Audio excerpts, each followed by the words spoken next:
کہ سمندر میں اتنا زیادہ پانی کہاں سے آیا ہے؟ اللہ تعالیٰ نے ایسا انتظام کیا تھا کہ بارشیں جب ہوئی نا شروع میں بہت کثرت سے، تو نیچے کی طرف پانی جمع ہونا شروع ہو گیا اور اوپر زمین خشک رہ گئی. 1/4 زمین کا ٹکڑا ہے اور 3/4 پانی ہے، تو وہ سارا سمندر ہے.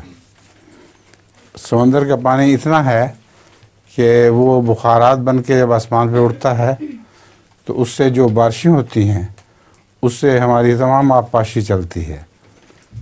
تو ایسا اعلیٰ انتظام ہے، جتنے پانی کی ضرورت تھی اللہ تعالیٰ نے اتنا ہی پانی اکٹھا کروا دیا. اور سمندر کا پانی تو کھاری ہوتا ہے، اور جب وہ اترتا ہے آسمان سے تو بالکل صاف شفاف ہو کے میٹھا پانی بن کے اترتا ہے.